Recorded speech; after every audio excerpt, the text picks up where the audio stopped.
Assalamualaikum warahmatullahi wabarakatuh. Selamat pagi anak-anak. Bagaimana kabarnya hari ini?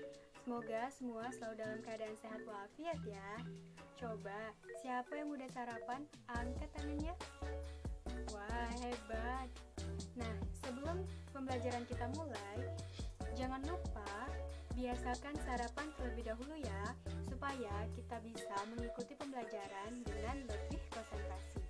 Sebelum pembelajaran dimulai, sebaiknya kita membaca doa terlebih dahulu.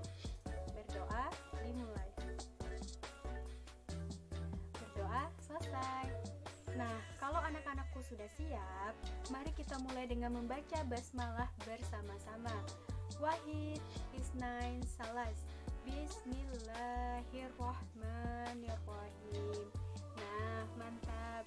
Semoga dengan pembacaan basmalah tadi, kegiatan pembelajaran kita hari ini, belajar online kita hari ini dapat berjalan dengan lancar.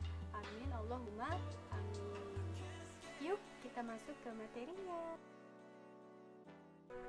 Kisah dakwah Nabi Muhammad SAW.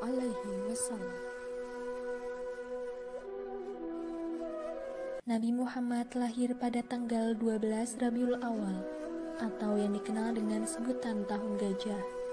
Disebut demikian karena pada tahun itu ada peristiwa peruntuhan Ka'bah yang dilakukan oleh Raja Abraha dengan pasukannya menunggangi gajah besar. Tetapi Allah kemudian menghancurkan bala tentara itu dengan burung ababil yang membawa batu kerikil dari neraka. Setelah beliau menerima wahyu untuk berdakwah melalui perantara Malaikat Jibril, beliau melakukan dakwah pertamanya secara sembunyi-sembunyi untuk menyebarkan agama Islam.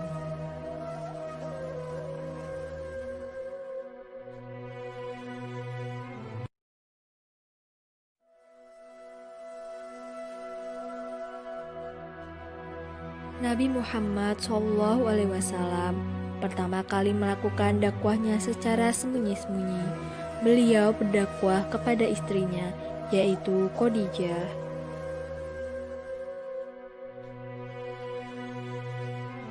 Setelah beliau berdakwah kepada Khadijah, yang kedua beliau berdakwah kepada Ali bin Abi Thalib, lalu Zaid bin Harisah, dan beliau mengajak teman akrabnya dari golongan tua, Abu Bakar As-Siddiq. Setelah Abu Bakar masuk Islam, maka banyaklah orang-orang mengikuti ajarannya, seperti Utsman bin Affan, Zubair bin Awam, Sa'ad bin Abi Waqqas, Abdurrahman bin Auf, Thahla bin Ubaidillah, Abu Ubaidah bin Jarrah, Arkam bin Abdul Arkam, Fatimah bin Khattab. Mereka lah yang disebut golongan yang pertama kali masuk Islam, atau dengan sebutan as-sabiqunal awwalun. Golongan mereka dapat mempelajari tentang Islam dengan Nabi Muhammad di rumah Arkam bin Abil Arqam. Setelah 3 tahun lamanya, Nabi Muhammad berdakwah secara sembunyi-sembunyi.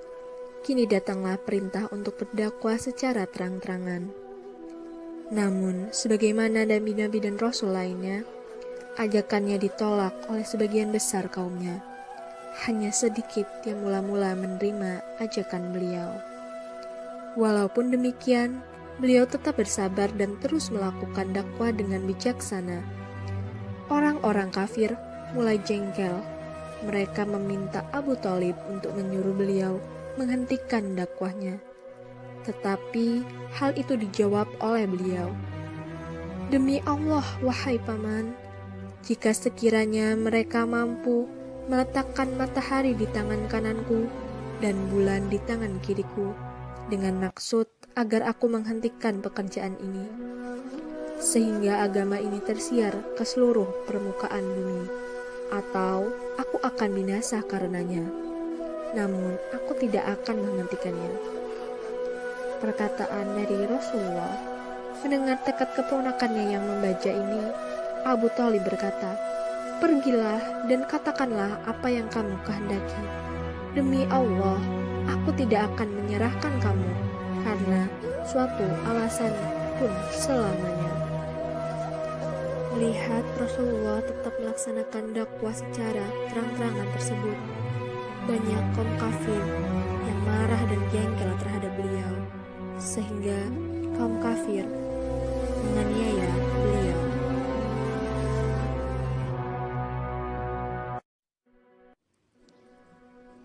Sebab kesabaran dan ketulusan Rasulullah Shallallahu Alaihi Wasallam dalam berdakwah di jalan Allah, agama Islam dapat tersebar di Madinah, Mekah, hingga ke penjuru negeri. Sebagai umat Islam, kita harus meneruskan dakwah Rasulullah Shallallahu Alaihi Wasallam agar agama Islam dan ajaran Islam dapat tersebar ke seluruh negeri.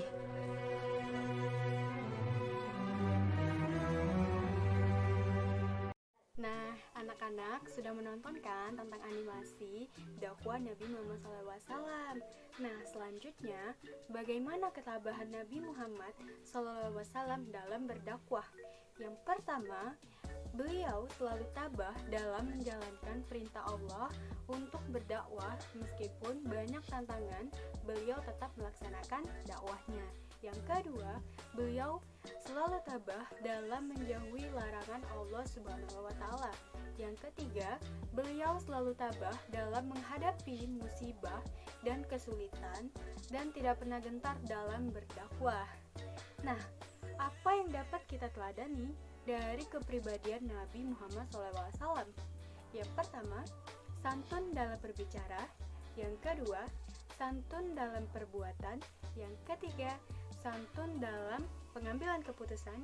Dan yang keempat, santun dalam menghadapi orang-orang yang membencinya. Nah, anak-anak, itulah materi kita hari ini tentang dakwah Nabi Muhammad SAW. Semua sudah selesai. Selanjutnya, apakah ada pertanyaan? Nah, jika anak-anak ingin bertanya, silakan bertanya melalui WA grup atau bisa WA pribadi ke ibu. Nah, nanti akan ibu jawab di situ ya. Nah, mungkin sekian pembelajaran kita pada pagi hari ini. Semoga anak-anak semua dapat mengerti pembelajaran hari ini ya. Akhir kata, wassalamualaikum warahmatullahi wabarakatuh.